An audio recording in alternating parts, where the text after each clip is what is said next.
Përshëndetje të nderuar shikues, jeni me edicionin e lajmeve të orës 11 në radio-televizionin publik të Kosovës. Prokuroria themelore në Prishtinë dhe Policia e Kosovës po e zhvillojnë një aksion të përbashkët për vepra penale që lidhen me korrupsionin. Në këtë aksion janë arrestuar 4 persona. 2 nga të dyshuarit janë arrestuar për keqpërdorim të detyrës zyrtare, ndërsa 2 të tjerë për pranim të rishfetit në sektorin privat. Zëdhënësja e prokurorisë themelore në Prishtinë, Kaltrina Shala, ka konfirmuar aksionin. Komisioni Qendror i Zgjedhjeve sot diskuton për procesin e rinumrimit të deritashëm të vendvotimeve nga zgjedhjet e 28 dhjetorit. Dallimet të mëdha në votat e kandidatëve për deputet janë vërejtur pas nisjes së rinumrimit. Rezultatet aktuale nxjerrin komunën e Prizrenit të parën për manipulime me vota, ndërsa brenda PDK-s janë vërejtur dallimet më të mëdha në votat e kandidatëve. Dyshime për manipulime me vota janë ngritur edhe në listat e partive të tjera politike, derisa është bërë thirrje që prokuroria të nisë hetimet. Kryeprokurori i Prokurorisë Themelore në Prizren, Petrit Kryeziu, ka lëshuar autorizim me shkrim për Policinë e Kosovës që të identifikojnë personat përgjegjës.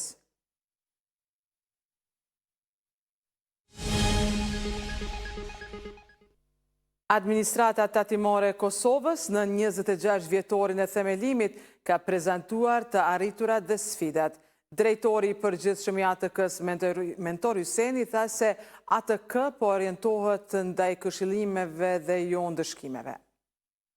Sot shënojmë 26 vjetorin e administratës tatimore të Kosovës, një institucion themelor për funksionimin e shtetit dhe forcimin e sovranitetit fiskal të Republikës së Kosovës. ATK është ndërtuar paralelisht me shtetin tonë nga një administratë krijuar në rrethana të vështira në një institucion modern, profesional dhe të besueshëm. Kontributi i saj ka qenë vendimtar për stabilitetin fiskal, ndërtimin e institucioneve dhe zhvillimin ekonomik të vendit. Si Qeveria e Republikës së Kosovës e konsiderojmë administratën tatimore një shtyllë kyçe të qeverisë së mirë dhe drejtësisë fiskale. Të hyrat të mbledhura nuk janë thjesht shifra buxhetore, mirë po janë mjete për arsim, shëndetësi, zhvillim social, zhvillim ekonomik dhe përmirësim të jetës së qytetarëve. Duhet ju njoftoj me një çështje të re që kemi filluar ta modernizojmë ATK-n kryesisht me çështjen tonë më pak ndëshkime, më shumë këshillim. Pra, asnjëherë nuk është e lehtë që të implementohet ligji nëse nuk ka vullnet të tatim paguese. Në sajt e kësaj, ideja jonë për të promovuar këshillimin është një ide më përparimtare se sa të ndëshkojnë bizneset duke kërkuar që t'i paguajnë ata tatimet e tyre. Ushtarët nga Batalioni Taktik Rezerv i KFOR-it kanë kryer trajnime. Sipas njoftimit, trajnimet e rregullta ndihmojnë në ruajtjen e niveleve të larta të gatishmërisë operacionale, duke i mundësuar trupave të reagojnë shpejt dhe në mënyrë efektive ndaj sfidave të mundshme të sigurisë. Ushtrimet të tilla nënvizojnë bashkëpunimin dhe ndërveprimin e fortë midis personelit, duke mbështetur misionin e vazhdueshëm të KFOR-it për të siguruar një mjedis të sigurt në të gjithë Kosovën, ka njoftuar KFOR-i. Gjatë 24 orëve janë shënuar 41 aksidente trafiku, prej tyre 19 aksidente me të lënduar. Ndërkohë, policia ka njoftuar se gjatë javës së kaluar nga zyrtarët policor të rajonit të Prishtinës në lokacione të ndryshme dhe aksione të ndara, janë realizuar 141 urdhëresa të gjykatës, ndërsa janë sekuestruar 9 armë zjarre të llojeve dhe kalibrave të ndryshëm.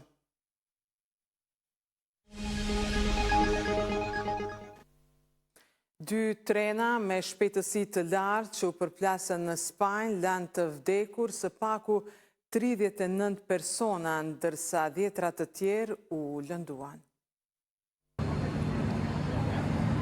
Një tren me shpejtësi të lartë doli nga shinat dhe u përplas me një tren tjetër që po vinte përballë në Spanjën jugore të dielën, duke shtyrë trenin e dytë jashtë shinave poshtë një argjinature në një përplasje që vrau 10 persona sipas Ministrisë së Brendshme të Spanjës.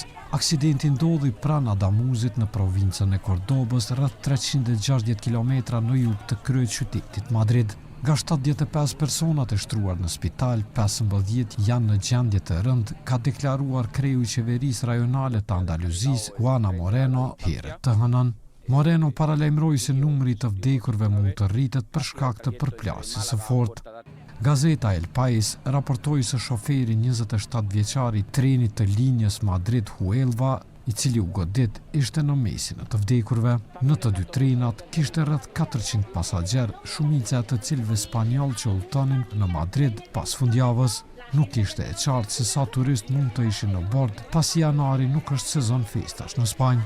Treni i dytë që shkonte për në Huelva dhe operohej nga Renfe, e financuar nga shteti, po udhëtonte me rreth 200 km/h në momentin e përplasjes, raporton País. Ndërkohë, presidentja e Kosovës Vjosa Osmani dhe kryeministri në detyrë Albin Kurti kanë shprehur ngushëllimet e tyre për vdekjen e të paktën 39 personave në aksidentin hekurudhor në Spanjë.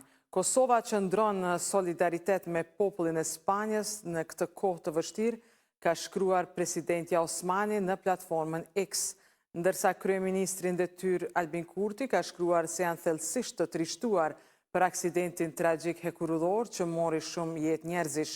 Mendimet tona janë me viktimat dhe familjet e tyre dhe urojmë ekipeve të shpëtimit forcë në përpjekjet e tyre, ka shkruar Kurti.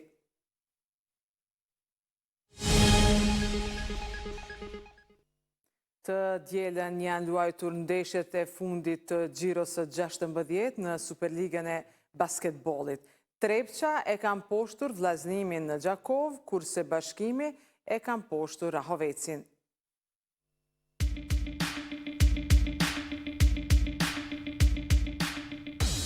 Në një sfidë interesante të zhvilluar në Gjakov, Trepça triumfoi ndaj vllaznimit me rezultat 78-73 në kuadër të javës së 16 të Superligës së Kosovës në basketboll. Mitrovicasit e nisën ndeshjen për mrekulli, duke krijuar një seri mbreslënëse 22-2, ndërsa çereku i parë u mbyll 24-11. Edhe pse periudha e dytë ishte më e baraspeshuar, ajo u kontrollua nga nxehtarët, të cilët shkuan në pushime përsi 41-26. Kuqezinjet reaguan fuqishëm në pjesën e dytë dhe arritën të ofrojnë rezultatin në 75-73. Por në momentet vendimtare, përvoja e kampionëve bëri dallimin dhe Trepça siguroi fitoren e radhës. Më i miri të vendasit ishte Jericho Helms me 23 pikë dhe 6 kërcime. Te mysafirët u dallua Akili Winning me 18 pikë, ndërsa Mustafa Amzil dhe Kenneth Hasbrook kontribuan me nga 14 pikë secili, Amzil duke shtuar edhe 7 kërcime. Pas kësaj ndeshjeje, vllaznimi ka bilanc prej 5 fitoresh e 11 humbjesh, ndërsa Trepça numëron 13 fitore dhe 3 humbje.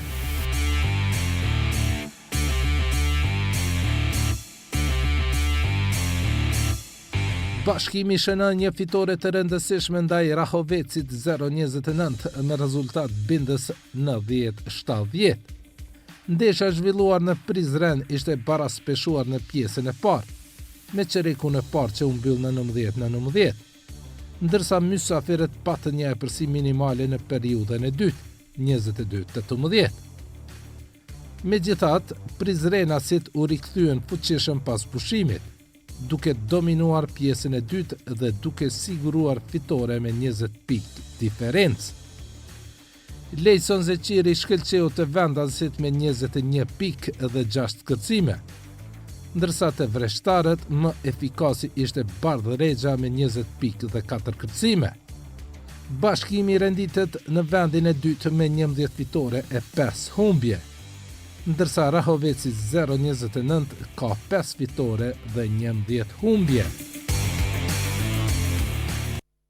Të nderuar shikues, ndosët lajmet në RTK bashkë me ekipin realizues, ju falenderojmë për kohën që ndatë me ne. Mirupafshim.